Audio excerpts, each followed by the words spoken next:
Ang maayong adlaw magsugod sa usa ka tasa sa kape. Ang humot sa bagong lutong kape magpukaw sa ato ug magsugod og kahapsay sa adlaw. Pero nakapungutana na pa ka. Unsa ang istorya sa likod sa imuhang kape? Ang istorya magsugod dinhi sa sentro sa among komunidad diin ang abtik og magpinanggaon nga mga kamot sa among mga mag-uuma nga nag-amping sa matag liso. Sa sentro sa barangay Nuling Libak, Sultan Kudarat, nagapadayon ang among istorya sa paningkamot ug panaghiusa nga nagasugod sa usa ka tinipong pangandoy nga hatagan og importansya ang amuang kape.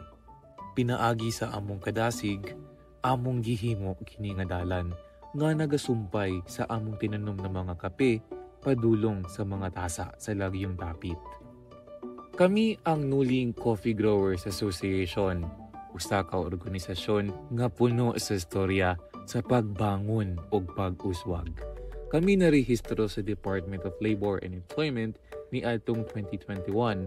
Karon aduna na kami 80 ka miyembro nga nagpuyo dinhi sa Barangay Nuling, Libak, Sultan Kudarat.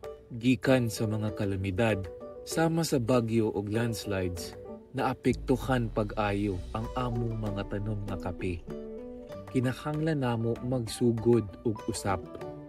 Pero ang determinasyon ang nagpabilin na among kusog. Sa pagkakaron, kasagaran sa among miyembro adunay 0.63 ka hektarya.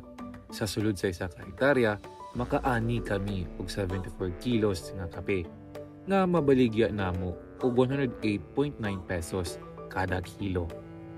Kini usab tungod sa suporta sa Municipal Agriculturist Office sa Libak nga nagapadayon sa pagtabang sa among mga paningkamot. Ang matagtasa sa among kape adunay istorya. Istorya sa pagpaningkamot, paghigugma ug paglaom.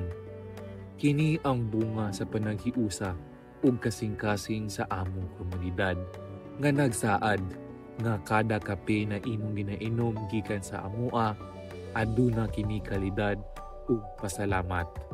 Ang among pangandoy mao nga mahimong lig-on ug produktibong asosasyon di lang sa pinansyal apan usab sa teknikal na pamaagi sa pag-uma.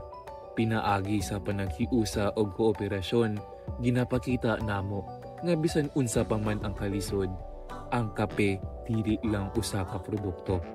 Usa kini ka paglaom para sa among komunidad. Busa sa sunod nga inom nimo og kape, hinumdumi ang mga tao nga nag-amping niini ug ang mga pangandoy nga dala niini. Mao kini ang imong kape. Ginama pinaagi sa gugma, pag-atiman ug usa ka paglaom alang sa mas maayong kaugmaon.